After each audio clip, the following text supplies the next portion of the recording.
Ay, mga Tagalog mo ma? Hindi. Mga Bisaya ka? Waray sila. Tagalog na lang. Ang Tagalog na lang. Sige, magandang umaga po sa inyo mga bisita ko po si Catherine Uluhan, tagapaglinis dito at ako naman ang mag-share sa mga story nitong statue of 15th century. Noong 15th century, ito po ang aming Raha. Ito po ay si Raha Kulambo. Siya ang may-ari, siya ang pinakaunang nakatira sa island. Sa panahon na si Raha Kulambo, pagdating niya dito sa binata pa siya, ang pangalan ng island is ayun, ang first name sa island. Masawa yun ang unang pangalan. So, yun. So, pagdating ng panahon na si Raha ay nag-asawa ng 5, yun ang dahilan na kami ay naging 5 sawa. Dahil sa kanyang 5 asawa. So, pagkatapos, nabuo ang 5 asawa, nag-isip na naman si Kulambo na ang buong island, i-divide niya into 5 in every barangay, yun ang pangalan ng every asawa in the Every barangay. Unang asawa ni Kulambo, si Rina Tirana, yung Triana. Yun Dito na sa ginawasan natin. Motoy main yun ang Triana. asawa niya, Rina Tirana. Ngayon is Triana Municipality namin yun ang una. Pangalawang asawa ni Kulambo, Rina Pujing, dito na barangay noon in 15th century is Rina Pujing dito. Pagdating ni Magellan, kami ay naging Magallanes, means Ferdinand Magellan. So ngayon is barangay Magallanes na. dahil kay Magellan. Oo, so yun ang ito is Magallanes na. Pangatlong asawa niya, si Rina Ujaja, yung may lighthouse doon sa Lagon, lighthouse going to Lagon, yun ang pangatlong asawa ni Kulambo, Rina Ujaja. Ngayon is barangay San Agustin, ayun na ang pangalan dyan. Kasi nabago na, nag-Christianize na ang mga tao, ano siya sa patron, yun ang patron nila, San Agustin, August 28. So yung Magellan, di ba loaded nga ako lang? Saan tawag niya? Ako lang po. Kaya talaga siya Magellan. Kasi makan Magellan. O welcome dahil Pagka yung Magellan, nag-iba na ngarahan era barangay. Oo, Yung Magallanes na. kasi dahil kay Magellan. Pang-apat niyang asawa, si Rina Panday, galing sa Dakdak din sa may dulo niya nilagay si Rina Panday, ngayon is barangay Lugsungan.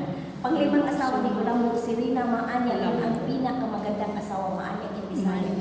Maanya, pretty, beautiful, siya yun ang pinakamagandang asawa. Rina Maanya, galing sa Puerto Triana, sunod na barangay, San Bernardo, ngayon noon is Rina Maanya. So yun ang 5 asawa ni Kulambo in 15th century, na yun ang dahilan na kami ay naging 5 asawa. So yun, ang 5 asawa ni Kulambo ang dahilan. Siya yun, si Rasha po ang may-ari ng island. Ito naman ito is kapatid ito ni Kulambo. Siya po ay si Rahasyago. Galing siya sa Butan. Siya ang Raha doon sa Butuan. King o Butuan. Agusan River siya ang Raha doon. Magkapatid silang dalawa. Nagpunta siya dito. Nagbisita siya kay Raha Kulambo. Kulambo. Kulambo siya. Siya si Rahasyago, kapatid ni Kulambo. O nagbisita siya dito sa island. So hindi niya alam na yung pagdating niya is dumating din sila si Ferdinand Magellan. So yun ang nilang kasama siya nakalunis. Kasi siya is a king of Butuan. King of Butuan. King of Butuan. Brother siya ni Kulambo. Yun ang statue ni Ferdinand Magellan. Ayun naman ang kanyang painting sa Mayupo. Ang statue ni Padre Pedro Valderrama, ang Espanyol na pari kasama ni Ferdinand Magellan. Dahil sa Spain, siya ang naging ng first mass dito. Padre Pedro Valderrama, siya yun ang pari. Yung isa is soldier yun, company Magellan. Is na soldier kasama ni Magellan. Yun sa story is a soldier company ni Magellan. Siguro pinakamalakas kasi kasama mo siya nakaluhod. Siguro right hand ni Ferdinand Magellan. So pagkatapos si Ferdinand Magellan is may kasama siyang interpreter at writer. Ang kanyang interpreter si Enrique Malacca, ang kanyang writer si Antonio Pigafetta. Yung dalawa is alam na nila mag-English, Espanyol at saka Muslim. May language na nalaman ni kagaya ni Magellan na only Espanyol ang kanyang nalaman. Mas din siya galing siya sa Portuguese, nag-transfer sa Spain, doon na siya sa Spain, Espanyol na ang kanyang Language. So nagdala siya ng writer at saka interpreter, sila yun si Pigafetta, si Enrique Malacca yung interpreter. So yun sila, pagkatapos ayun ang kanilang galyon in 15th century, yun ang galyon ni Magellan. Pangalan in 15th century ng mga ngayon barko o lansa is a galyon. O in 15th century, kasi galyon dahil kay naglayag-layag lang galing sa Spain. 3 ang galyon ni Magellan na nakaikot sa buong mundo, pero galing sa Spain is 5. Sa Spain, si Magellan galing sa Portugal, nag-transfer sa Spain kasi gusto siyang umikot to spread the word of God. Yun ang ibig sabihin ni Magellan. So pagdating niya sa Spain, nag-ano siya sa mga malaking tao sa Spain. So okay sila nang umikot si Ferdinand Magellan. Pagkatapos may nailala na siyang pari, may writer, may mga kasama siya. So nagsabi siya nga, gusto siyang umikot suot, so itinulungan sila nagawa ng galyon. Ang taga-Spain ang nagsulong na nagagawa sila ng 5 galyon. Ang 5 galyon ni Magellan kanin sa Spain is ang pangalan Victoria, Trinidad, Concepcion, San Antonio at Santiago. Yun ang 5 galyon ni Magellan galing sa Spain. So, ang 5 galyon ni Magellan doon sa Spain na nabuo, may mga cross siya ng 268 men na mga cross sa kanyang galyon. So, in 15th century, in September 26, galing sila sa Spain, papunta sila doon sa Brazil. Pagdating na sa Brazil, November na hanggang December. So, continuous sailing sila papunta doon sa Guam. Pagpunta nila sa Guam, yung isang bangka ni Magellan na San Antonio lumubog kasi malakas ang alon. Ang San Antonio bumalik sa Spain. So, yun ang dahilan, tatlo ang naiwan. Yung dalawa is wala na yun.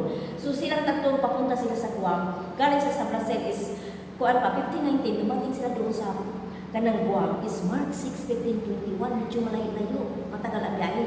So pagdating ni Magellan doon, may nakita silang island malapit sa Guam. Sakop siya sa Guam. So pagdating nila doon sa island, yun ang Ladrones Island. So yung Ladrones Island doon si Pedro, Calungsod, Pedro, Calungsod, doon siya pinatay sa mga taga-Ladrones in 1572. Pagkapatay niya doon, dumating sila si Magellan doon. So pagdating na doon, ang mga tao daw gumala, mga parang walang hiya. Lagi sumakay sa kanilang galyon, ninakaw yung mga gamit ni Magellan. Butilya, tinay doon, lahat ng mga gamit. Nagalit si Magellan doon sa Ladrones. Sabi niya, continue sailing tayo. So nilang pinuntan issue Guam. Now, Guam, Humonong Samar. Magellan first landed in Humonong Samar in March 16, 1521. Pagdating na doon, ang mga taga-Humonong, nagsitago lahat kasi natakot sa Espanyol. So sila si Magellan is nag-iwan ng cross doon. May Magellan sa cross doon sa Homonhon. Pagkatapos nag-iwan sa March 16, continue sailing sila papunta dito sa island. Dumating sila dito is March 28, Holy Thursday.